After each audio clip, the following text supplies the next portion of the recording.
Tonight was Ambassador Bolton's chief of staff during his time as ambassador to the United Nations. Fred Fleitz joins us tonight. Fred, good to have you with us. Good to be here, Lou. This is a friend of mine put it, a great day for the America and as well for the president. It is a great day. John Bolton is a friend. I supported him as an intelligence officer on 2 occasions. I was actually his chief of staff when he was Undersecretary of State for Arms Control, and I can tell you he has a brilliant strategic mind. He is fully supportive of the president's agenda, but he is not a yes man. He will give the president his frank advice. But you know what, Lou? That advice is not going to leak to the press. He understands the government bureaucracy, which is why the left hates him so much. But most important, Lou, he's a nice guy. Yeah. He was a pleasure to work for, and I can tell you the people who worked for him are intensely loyal, and they are all celebrating tonight. Yeah, I think anyone who knows John Bolton is celebrating because of his intellect, his capacity, his experience, his talent. And I said here last night, one of the things I think that's incumbent upon any national security advisor is to take responsibility for his team, for their loyalty, for their integrity, their discretion. And I think anyone, the national security team has been leaking like a sieve from that White House. And McMaster could never control it. And John Bolton, will he be able to control it?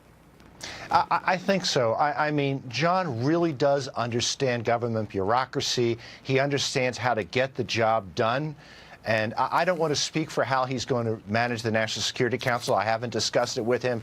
But based on the way he conducted himself as Undersecretary of State at the State Department for Arms Control and as UN Ambassador, he knows how to use personnel to accomplish the agenda of the president, the agenda of the administration, and we really need someone like that in the National Security Council right now. Yeah, we definitely do. The president is, you know, everyone has tried to put this on the president. The people who are leaking, the people who are disloyal to, egregiously disloyal, leaking national security secrets.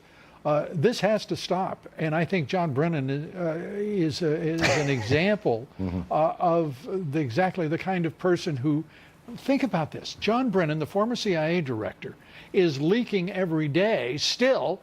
This is a man, I just can't even imagine a more contemptible human being, frankly, in government service, unless it's Comey, unless it's Clapper, because they have created a politicized intelligence organization that is continuing to operate post their service to the country.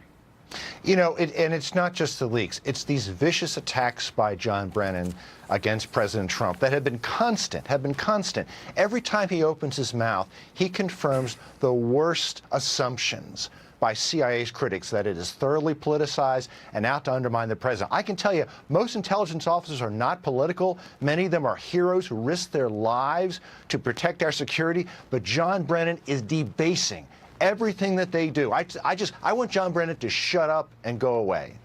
You know, it strikes me, though, that these are the people who are responsible for much of what was wrong with the Obama years. They served blindly a president who really wasn't exactly focused on the national interest, but seemed to be on the interest of Iran, of Russia. People talk about collusion. It's 8 years of collusion by President Obama and his administration and his intelligence apparatus led by Comey and Brennan. And Clapper. It's awful.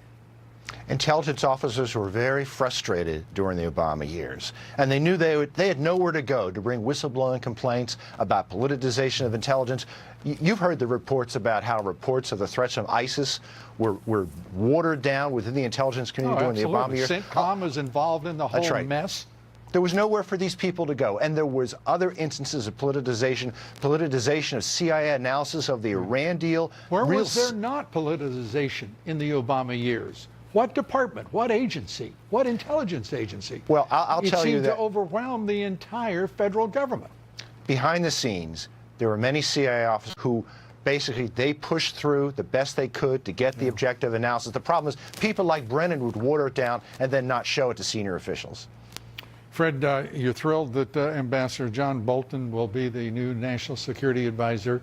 I know that we all join in wishing him the very best in his new assignment. It couldn't be more important. We thank you for being with us, Fred. Good to be here. Thanks, Lou.